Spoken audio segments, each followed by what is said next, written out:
Musta mga kabikers? For today's video, tama yung nakikita nyo, breadcrumbs.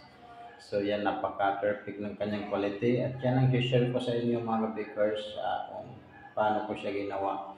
Para doon sa mga hindi pa marunong gumawa ng breadcrumbs, para sa iyo ang video na to. So yan mga kabikers, bago tayo mag-time check pala is 7 ng umaga. Habang iniipon ko yung mga nasusunog ko na pandesal, yan ay inuunti-unti ko na siyang ginagawa. Yan, ang paggawa ko ay yan, pinupunit ko lang siya ng medyo maliliit. Pagkatapos ay isasalang natin siya. Pero huwag kayong mag-alala mga bakers dahil nagluluto ako ng pandesal hanggang matapos ako magluto. Marami pa talaga tayong maiipon dito at depende sa matitira nating pandesal. Wala tayong stock na pandesal mga kabikers o anong klaseng tinapay na pwede pang breadcrumbs. Kaya ang ginagawa ko yan, ipon-ipon ko lang siya. Kapag nagluluto ako ng pandesal, nag-iinit, kasi mahina lang yung apoy pag nag-iinit ng pandesal, kaya sinasabay ko yung ating breadcrumbs para ma-achieve natin yung tamang lutong niya at hindi siya nasusunog. Kasi minsan mga kabikers, kapag gumagawa ako ng breadcrumbs, lalo na pag hapon na, pinapalakasan ko yung apoy.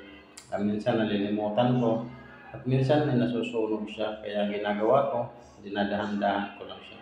Yan mga kabikers, time check is 9:30. Tapos na ako magpinta ng pandesal. At ito pala yung una kong nagawa kanina. Kung mapapansin nyo is malutong na. At kagaya nga ng sinabi ko ay magdadagdag tayo. At ito na nga yung natira mga kabikers. Kung mapapansin nyo, may kalakihan yung ating pandesal. Yan yun yung mga tira, yung mga maliliit na iniipon ko. Tapos pinipikura ko, kaya ganyan yung itsura. Kita nyo naman, napaka-fluffy ng loob. Kaya sold out lagi yung pandesal natin. Halos tayo walang magawang breadcrumbs. So usapang breadcrumbs mga kabikers, ayan, pinunit ko ulit. Bale, hinalo ko lang siya dyan. Pagkatapos ay isasalang na natin siya. Alam nyo ba mga kabikers na ang breadcrumbs ay maraming pwede paggamitan, hindi lang sa Spanish at sa pandesal at sa iba pa. Hinahalo din to sa iba ng sa unang ulam, ay hinahalo din yung breadcrumbs, ginagawa nilang mga pampalapot. Kaya linalagay ito nila pag mga spare ribs, ganun, nagpiprito sila, ginagamit din nila nito. Excuse me po. So ayan mga kabakers, pinagpunit-punit ko na nga silang lahat at pinagsama-sama ko na sa dyan. At tapos mga kabakers ay isasalang din natin siya, tamang-tama, katapos ko palang magluto ng hopya at saka yung ating banana. So mainit pa yung oven natin, kaya isasalang naman natin yung ating breadcrumbs. Yan, dahan-dahan lang talaga yung pagluto ko ng breadcrumbs para ma-achieve ko nga yung perfect na quality niya. Kasi ayaw ko yung sunog na breadcrumbs kasi parang maitim yung aking pandesal yung kinakalabasan. Kaya napakaganda talaga pag dinadahan-dahan lang natin. So ayan nga, may apoy na yung breadcrumbs, yung natin, oven. Ang gagawin natin ay hanguin na naman natin yung ating breadcrumbs at magluluto naman ako ngayon ng buns. So pagkatapos ko nagluto ng buns mga kabakers, ayan, tapos na ako nagluto, isasalang ko ulit yung ating breadcrumbs. Kumbaga ito na yung final hours na kasi 1:30 na, ito na yung pinakalas ko na luto. Magpapahinga na tayo dahil mamayang alas 4 ay mag-umpisa ulit tayo maggawa ng pandesal para bukas ng madaling araw. So ayan, ito na yung final na salang natin sa ating breadcrumbs. Ang time check pala ngayon is mag-aalas 2 na ng hapon.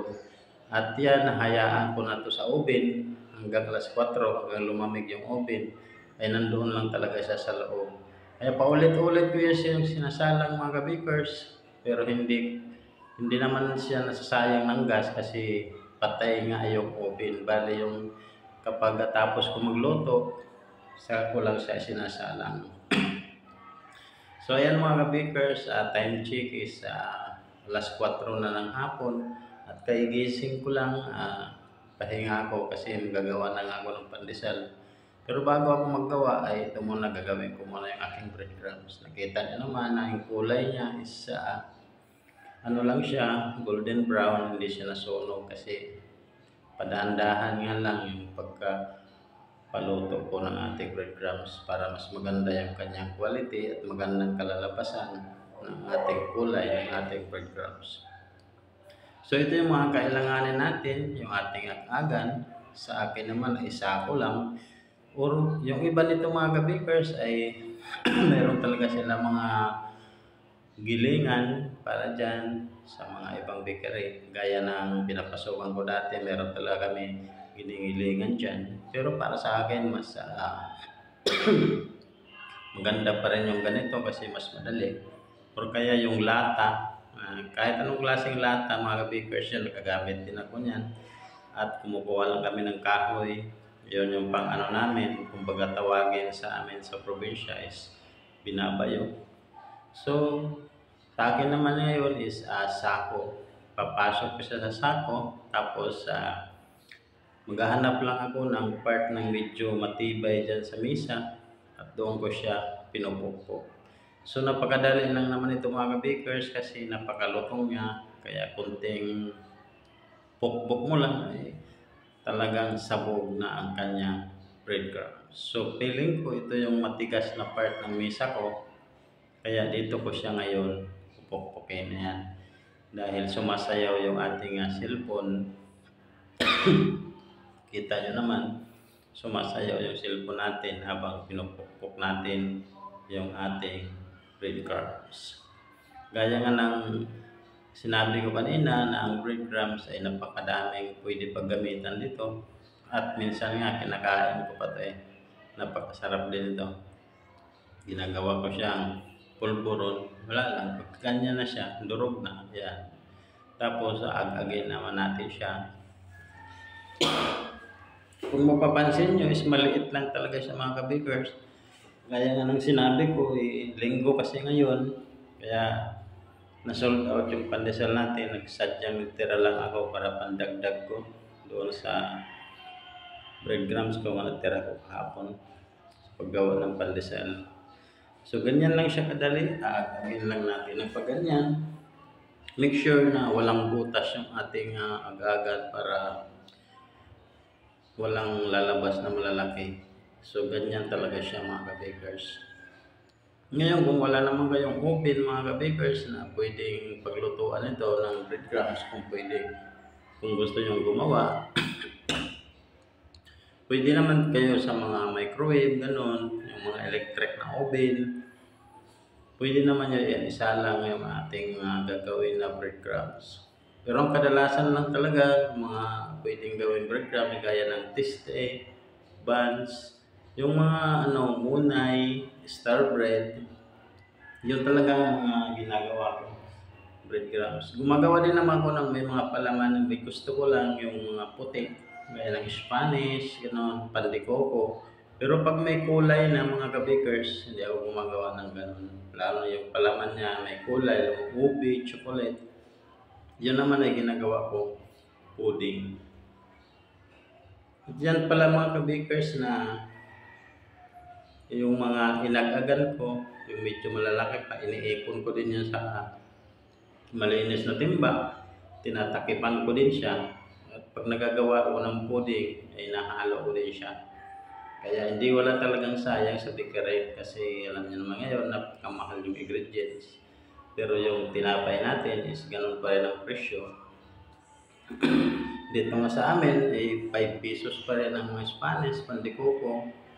Dahil kung tataasan ko, siyempre nasa lang tayo na area, makikiramdam din tayo kung ano talaga yung patok sa tao.